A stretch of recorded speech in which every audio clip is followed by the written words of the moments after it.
3 catastrophic breakdowns, 41 lost hours, and a $20,000 crop rotting in November mud. After 22 years of unquestioned loyalty, Arthur Vance was left stranded by his dealer when the rain hit. But the real shock came when a rival dealer drove 40 miles uninvited, carrying a thick binder that changed everything. The first breakdown happened on a crisp Wednesday morning in the third week of October.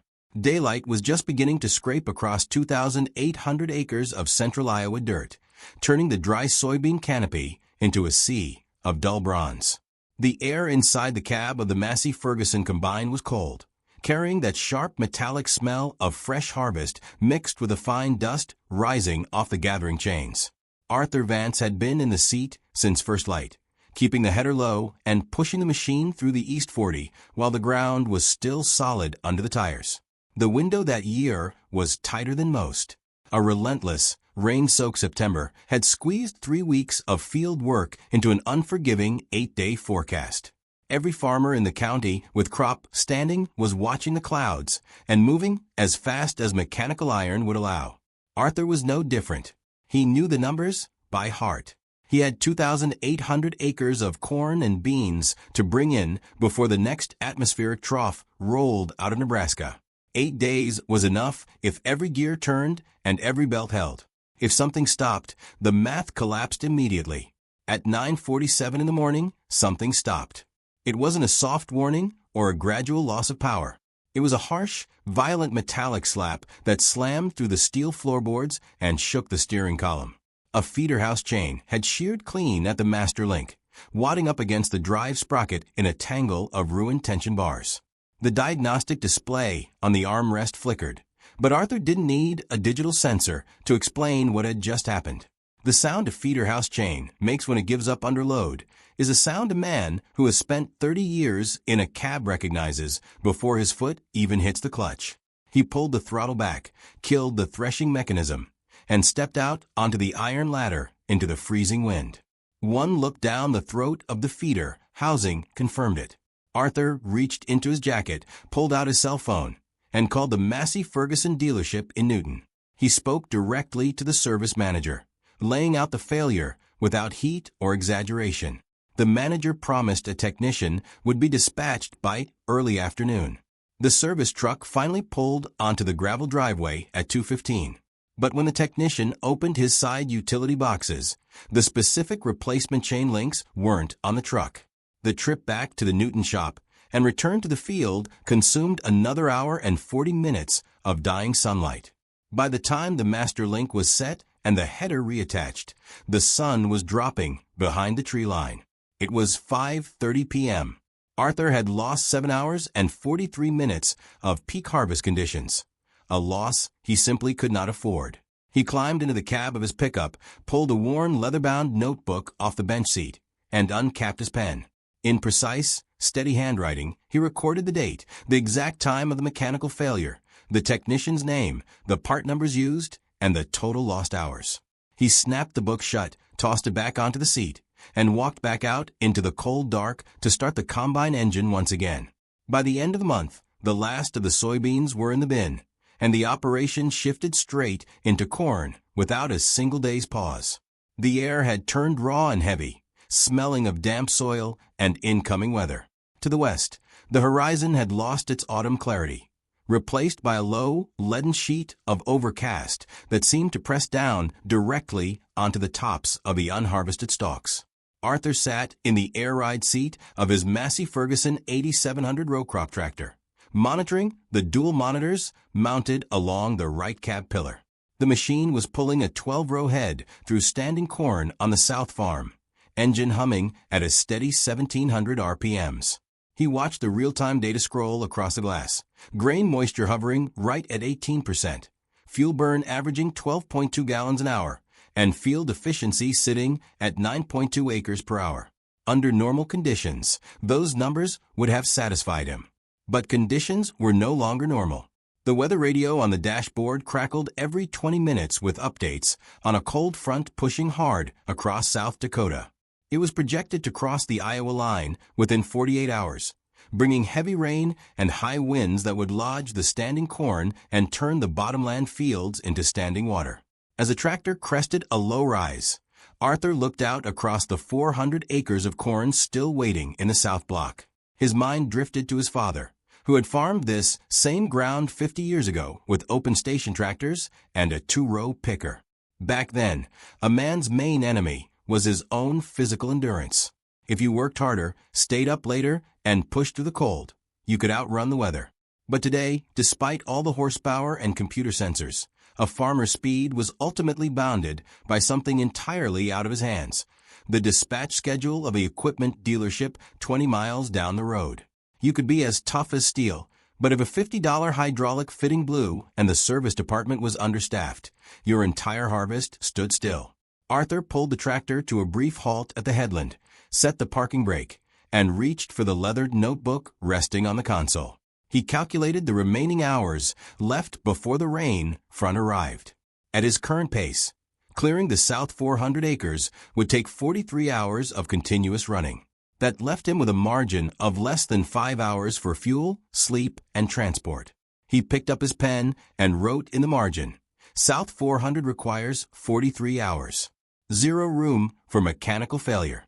Weather window closing fast." 11 days after the feeder house chain snapped, the second failure hit. It was 2 p.m. on a raw, cloud-heavy afternoon, with 36 hours remaining on the weather clock before the rain front was scheduled to cross the county line. Arthur was 3 passes into a dense, high-yield block of corn on the lower quarter section when a sharp pop echoed through the steel frame, followed immediately by the acrid, metallic stench of atomized hydraulic fluid hitting hot engine iron. The steering stiffened instantly, and the corn had dropped 6 inches before the automated safety valves locked the lift arms. A main high-pressure hydraulic feed line at the header connection had burst at the crimp, spraying dark fluid across the frame and dumping 3 gallons of oil into the dirt in seconds. Arthur brought the rig to a dead stop, shut down the ignition, and stepped out onto the mud. He didn't curse. 30 years behind the wheel had taught him that anger consumed energy without fixing iron. He inspected the ruptured hose, wiped his oil-stained hands on a shop rag, and pulled his phone from his coat pocket. He called the Massey Ferguson dealership in Newton and reached the service manager directly. Arthur explained the situation plainly. A blown high-pressure line, 3 gallons of fluid lost, and 400 acres of high-yield corn exposed to an incoming storm system that was 36 hours away. "Arthur, I hear you, and I wish I had better news," the manager said over the static lace connection. "Every service truck I have is out in the field right now. My tech roster is completely stretched. The earliest I can get a man to your quarter section is 8 o'clock tomorrow morning." "Tomorrow morning loses me the afternoon and the night," Arthur said, his voice steady and flat. "That storm is moving at 20 knots. Losing 18 hours means leaving over 200 acres standing in 4 inches of water. Do you have a loaner tractor in the yard I can hook to this head while the line gets rebuilt?" The loaner program was phased out last fall, Arthur. You know, corporate pulled the funding on reserve units. The manager paused, the sound of keyboard clicking floating over the line. "I'm sorry. I really am. But there's nothing I can change about the schedule." "I understand," Arthur said, and hung up. He climbed back into the cab, reached for the notebook on the passenger seat, and opened it to the harvest log. He wrote down the time of the failure, the service manager's response, the cancellation of the service call for the evening, and the exact acreage left defenseless against the rising wind. By 4 o'clock, dusk was settling over the farm, turning the gray sky into a solid mass of ink. Inside the heated machine shop, Arthur sat at his metal desk, the surface covered in field maps, equipment spec sheets, and a notepad scribbled with landline numbers. The heat from the overhead radiator hummed against the quiet room as he worked through his contact list, looking for any available horsepower within a 20-mile radius. He wasn't looking for a handout, he was looking for iron. But calling neighbors during the peak of a compressed harvest season was a delicate matter. Every operator in Jasper County was pushing their own equipment to the absolute limit. On the 7th call, Frank Miller answered. Frank farmed 2 townships over, running a mid-sized operation with older equipment. "Arthur," Frank said, his voice gravelly over the speakerphone, "I heard you had a hose blowout." Word travels fast, Arthur replied. My dealer can't get a service truck out here until morning, and the loaner fleet is non-existent. I've got 200 acres of bottomland that are going to drown if I don't keep moving tonight. Do you have anything sitting in the shed that can pull a 12-row head? Frank was quiet for a moment, the sound of a shop radio playing faintly in the background. I've got the old 7140 sitting in the secondary shed. She's clean, but she's running an older hydraulic pump. Only 35 gallons a minute. Your head calls for 45 to run full width at speed. It's better than watching the corn drown, Frank. Can I borrow her for 48 hours? Come hook up, Frank said directly. She's fueled and sitting by the sliding door. 30 minutes later, Arthur backed Frank's older tractor up to his corn head under the glare of the shop floodlights. The mechanical hookup was crude. The hydraulic couplers required adapters, and the auxiliary power harness had to be custom wired across the drawbar. When Arthur finally pulled back out into the dark fields at 7:30 p.m., the mismatch was immediately obvious. The lower hydraulic flow forced him to reduce his ground speed from 6 miles an hour down to 3.5, dropping his harvesting efficiency to roughly 60% of normal. At midnight, during a brief pause to check hydraulic temperatures, Arthur opened his notebook on the fender. He wrote, Frank's 7140 running at 60% capacity. Hydraulic pump bottlenecking header speed. Moving 12 acres/HR instead of 20. Community holding the line where the dealer dropped it. The rain front didn't wait for morning. It hit at 3 a.m., 6 hours ahead of the meteorologist's projection, driven by 40-mile-an-hour northwesterly winds. By daylight, the downpour had turned into a steady, freezing torrent that sheets of gray water across the concrete apron outside the main shop. Arthur stood under the machine shed overhang, a mug of black coffee cooling in his hand, watching water pour off the tin roof in heavy gutters. The field across the lane was already black mud, the standing corn stalks leaning heavily under the weight of the water. The Massey Ferguson technician arrived at 9:15 a.m., his service truck kicking up spray on the driveway. To his credit, the man worked quickly and professionally, crimping a new high-pressure line and refilling the hydraulic reservoir in under 2 hours. But as the tech wiped down his wrenches and handed over the work order, both men knew the iron was ready for a field that was no longer accessible. The weather window had slammed shut. Arthur walked back into the farm office and dialed his agronomist, Dale Vance. He put the phone on speaker while laying out his field survey maps across the desk. Dale, I've got 220 acres of high-yield corn stuck in the bottomland, Arthur said, his voice measured. Ground is completely saturated. What am I looking at if it sits out there for the next 10 to 12 days? Dale sighed over the line. Arthur, with those stalk conditions and the moisture levels we were seeing yesterday, you're going to see lodging real quick. You'll lose ear retention on the lower stalks, and the test weight is going to drop 2 to 3 pounds per bushel minimum once secondary mold starts setting in. At current elevator bids and dockage rates, you're looking at a severe penalty per bushel. Give me a hard dollar bracket, Arthur said. Realistically, between $18,000 and $24,000 in direct crop loss, dockage fees, and wasted propane for extra drying time. That's assuming the wind doesn't knock the rest flat before the ground freezes enough to bear a rig. Arthur thanked him and set the receiver down. He opened the leather notebook to the season audit page. He logged the technician's departure time, the total downtime, and then carefully wrote down Dale's financial estimate. $18,000 to $24,000 direct exposure due to dealer response delay. He stared at the figures for a long moment. It wasn't just the money. It was a quiet realization that 22 years of loyalty had failed to secure a simple backup plan when the rain came calling. By the second week of November, the ground had frozen into rutted iron under a bitter north wind. The mud had hardened, but the damage was already done. The remaining standing corn was dull brown, its leaves tattered by frost, stalks leaning precariously under the gray sky. Arthur was back in the cab of his Massey Ferguson combine, working through the delayed acres with a steady mechanical focus. Then came the third breakdown. It happened midway down a long pass on the east quarter. A dull, heavy thud echoed from the heart of the threshing mechanism, followed instantly by a rhythmic, metallic clatter that shook the entire frame. Arthur pulled the ground speed lever back to 0 and shut down the separator immediately. He climbed down into the biting wind, pulled the side access panels, and shone his flashlight into the rotor chamber. The main concave casting, a heavy piece of structural iron responsible for separating the grain from a cob, had snapped clean across its main mounting lug. It was not a simple belt or hose. It was an internal structural failure, a casting crack that could not be welded in a farm shop or patched in the field. Arthur stepped out of the dust, pulled his gloves off, and called the Newton dealership. "Arthur." The service manager's voice came through cold and flat. "I'm looking at the regional inventory screen right now. That concave frame isn't in the Midwest warehouse. We'd have to order it directly from the primary distribution hub.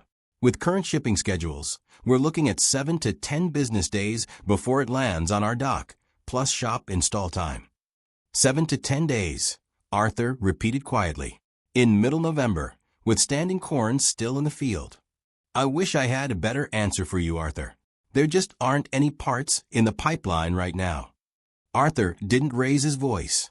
He didn't slam his hand on the side panel. 30 years of farming had taught him that shouting never forged iron, never expedited freight, and never moved rain clouds. "Understood," Arthur said simply. "Order the part." He walked back to his pickup truck, sat in the cab out of the wind, and opened the harvest notebook. His fingers were stiff from the cold as he uncapped his pen. He calculated the cumulative totals for the season across all 3 events.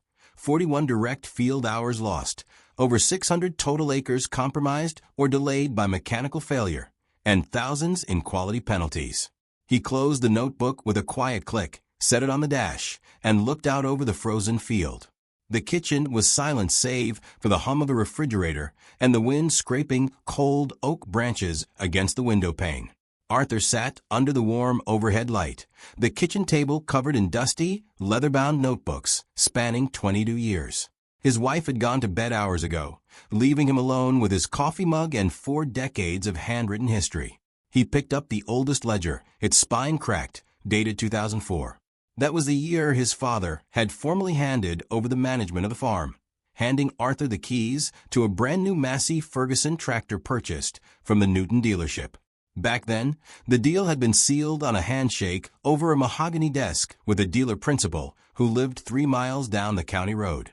If a machine went down in October, the dealer's own sons were out in the field with a service truck before the coffee in your thermos went cold. Arthur systematically flipped through the pages, tracking the metrics line by line, year by year. Engine hours, fuel consumption per acre, routine maintenance costs, and response times. The pattern was glaringly obvious. The machinery itself had grown remarkably advanced, faster, more powerful, packed with GPS guidance and digital yield monitors. But as the iron became more complex, the local support structure had quietly decayed. The Newton dealership had been acquired by an out-of-state corporate holding group 6 years ago. Step by step, the personal accountability was replaced by centralized dispatchers, automated phone trees, and corporate cost-cutting measures that eliminated loaner fleets and trimmed field technicians to the absolute bone. The dealership hadn't necessarily become malicious. It had simply outgrown its customers. The operational gap between what Arthur's farm required during critical, weather-compressed harvest windows and what the corporate dealership was structured to deliver had widened past the point of safety. Arthur took a fresh page in his current notebook and drew a stark 2-column table. On the left, he listed his 22-year average baseline for downtime.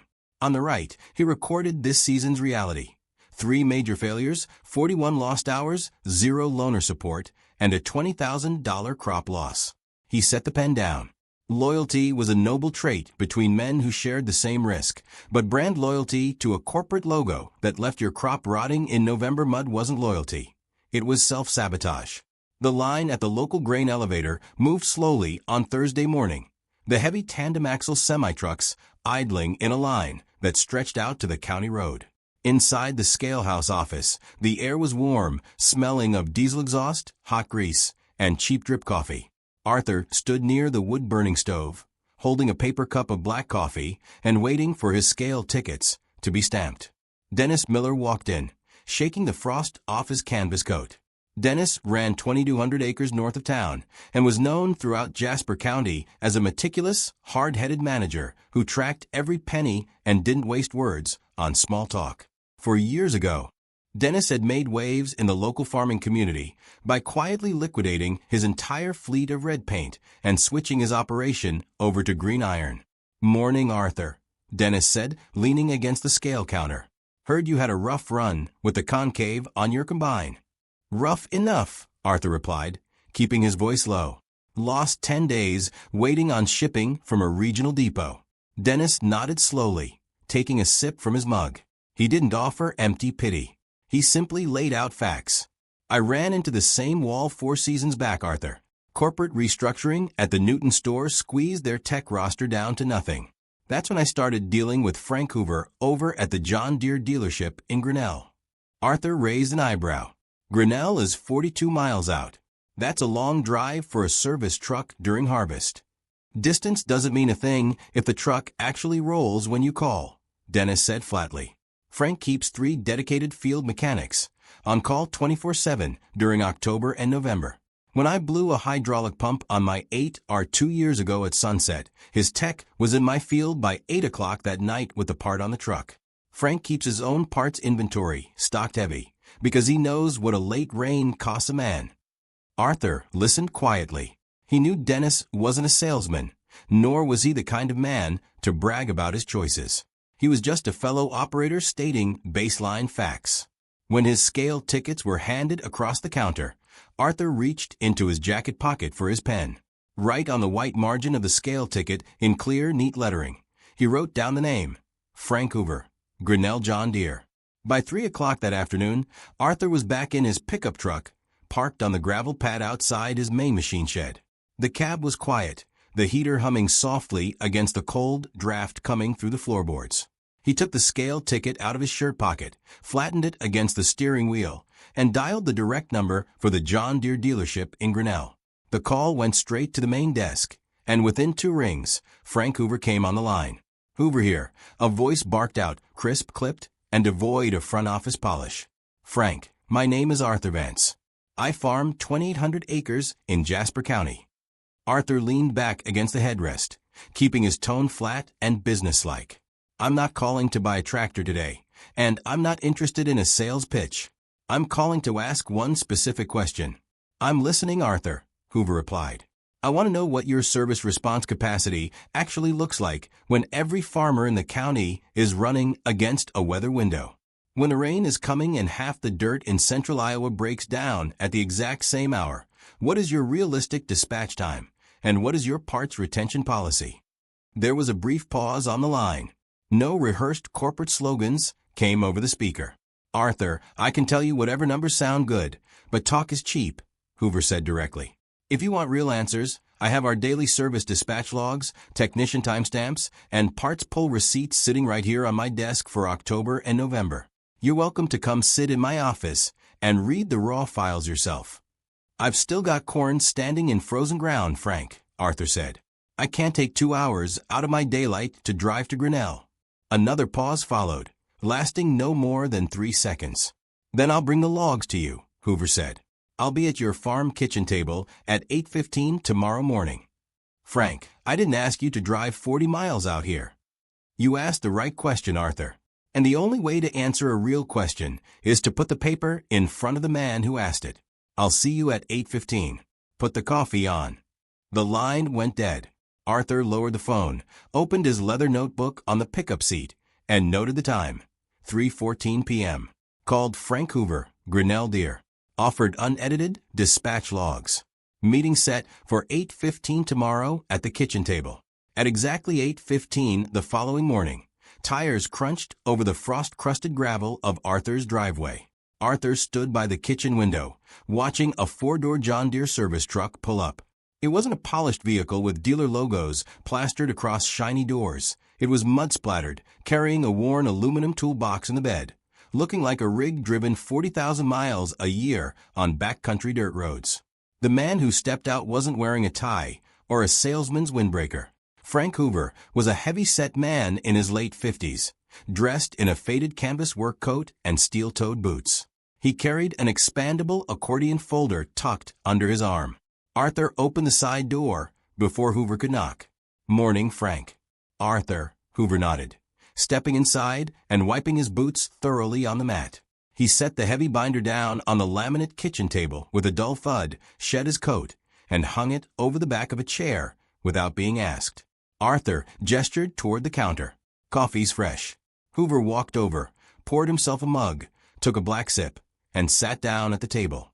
He unclipped the strap on the folder and pulled out a stack of printouts, daily dispatch sheets, and shop work orders, laying them out flat under the warm light of the kitchen fixture.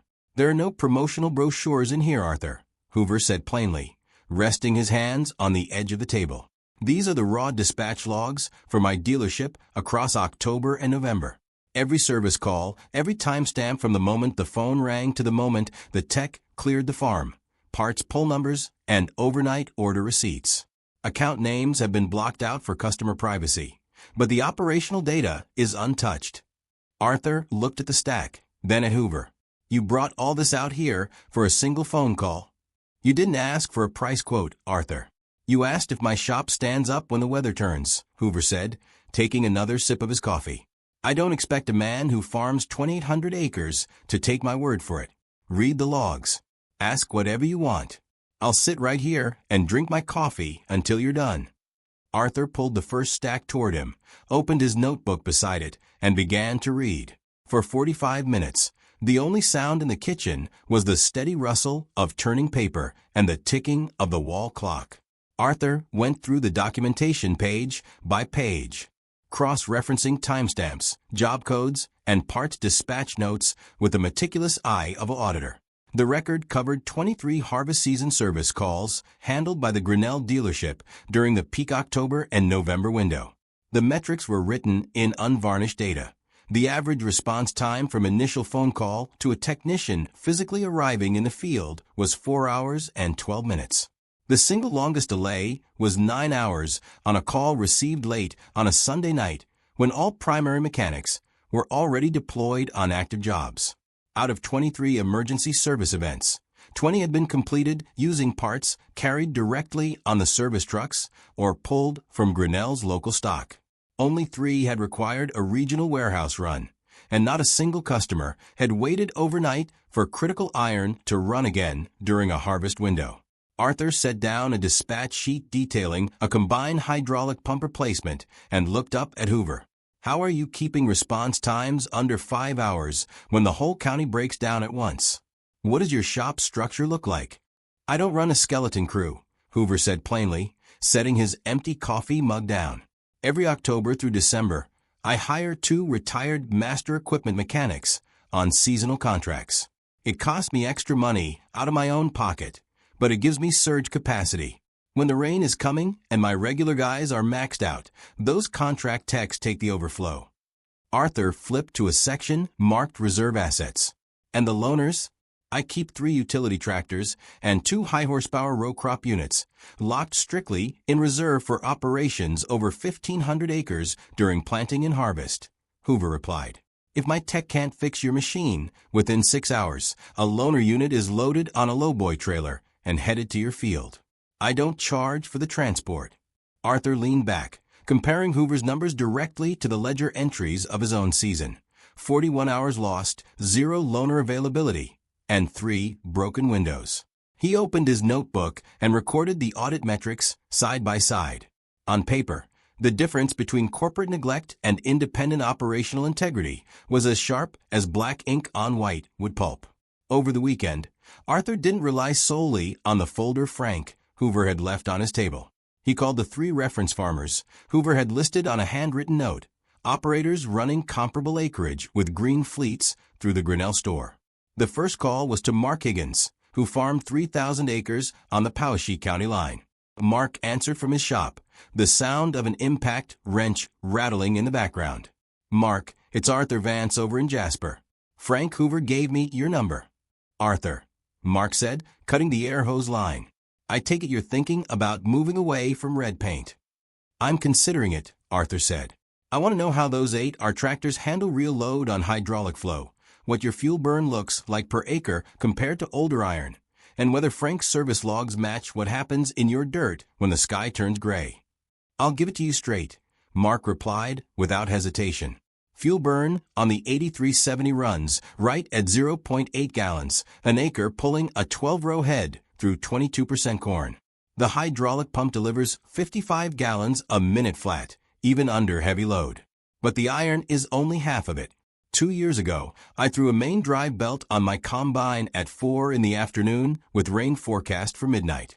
Frank had a tech in my field by 6, belt changed by 7:30. I finished before the first drop fell. The second and third calls, to a pair of brothers running a large family operation near Kellogg, yielded the exact same narrative. They talked numbers, torque curves under heavy soil conditions, DEF fluid consumption rates, trade-in valuations, and the reliability of Frank's reserve loaner fleet during compressed planting windows. None of them tried to sell him on the brand. They spoke with the unvarnished, precise language farmers use when they are answering a serious question from a neighbor who has work to do. On Sunday night, Arthur sat in his office with his notebook open. He logged the fuel efficiency figures, hydraulic specs, and field support notes from all 3 conversations.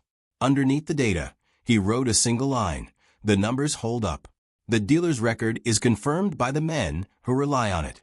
On Friday morning, Arthur walked through the front doors of the John Deere dealership in Grinnell. The showroom was bright, well-organized, and smelled of new rubber and clean hydraulic fluid. Frank Hoover was waiting in his corner office, a thick, typed purchase agreement laid out flat on his mahogany desk. The proposal covered a complete fleet replacement: a John Deere 8R 370 row crop tractor, a secondary 7R unit, and 2 utility tractors to replace Arthur's red equipment. The trade-in valuations on Arthur's existing machinery were fair, grounded in current auction data and equipment values. But Arthur wasn't looking at the bottom-line price tag. He reached into his coat pocket, pulled out a folded sheet of paper, and laid it directly beside the sales contract. "Frank, before I sign anything, I want these conditions incorporated into the binding service addendum," Arthur said, his voice quiet and firm. Hoover picked up the sheet and read through the handwritten lines. Arthur had drafted 2 specific clauses: a maximum 6-hour field response time for mechanical failures during planting and harvest windows, and a guaranteed loaner tractor delivered to the farm within 12 hours if a machine could not be returned to service on site. Hoover looked up over the top of his reading glasses. "You're putting teeth in the agreement, Arthur. I don't sign contracts based on verbal promises, Frank. If your service logs mean what they say, putting it in writing shouldn't be a problem." Hoover tapped his pen against the desk, studying the text. "I'll sign it, but we need to define harvest emergency precisely, specifically failures that halt active field operations during a documented weather window, so we're both clear on the trigger." Arthur nodded.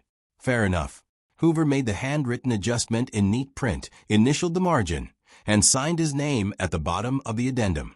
He then added a second line at the bottom of the main contract, locking in a 12-month trade-in valuation on Arthur's, combined once the current concave repair was finished, giving Arthur time to finish the season without rushing a combined swap. Arthur took the pen and signed his name on the buyer's line. He opened his notebook right there on Hoover's desk, recording the contract date, model numbers, serial numbers, trade-in figures, and guaranteed March delivery dates. The transition was official. The next morning at 7:30 a.m., Arthur sat at his office desk with a warm cup of coffee and the old leather-bound Massey Ferguson service binder sitting closed in front of him.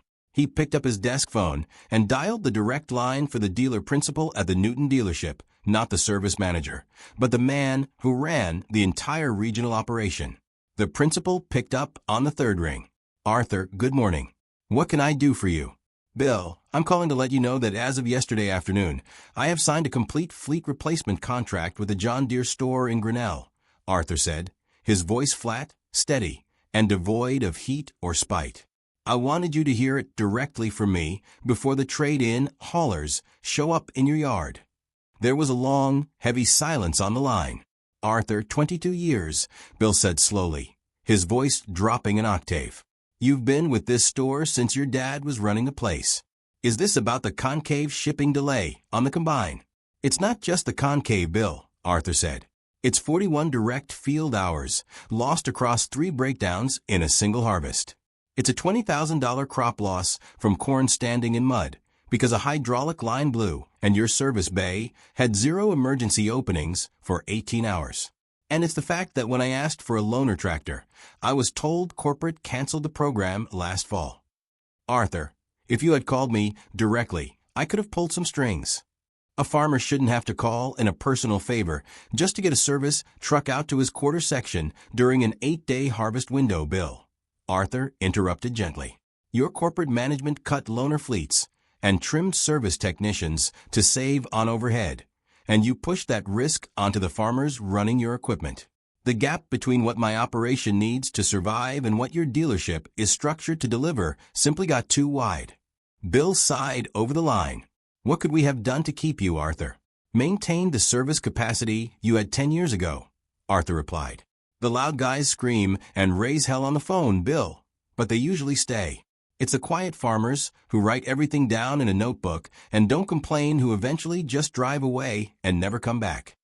They ended the call respectfully. Arthur picked up his pen, opened the 22-year Massey Ferguson ledger, and wrote account closed across the final summary page before shutting the cover for good.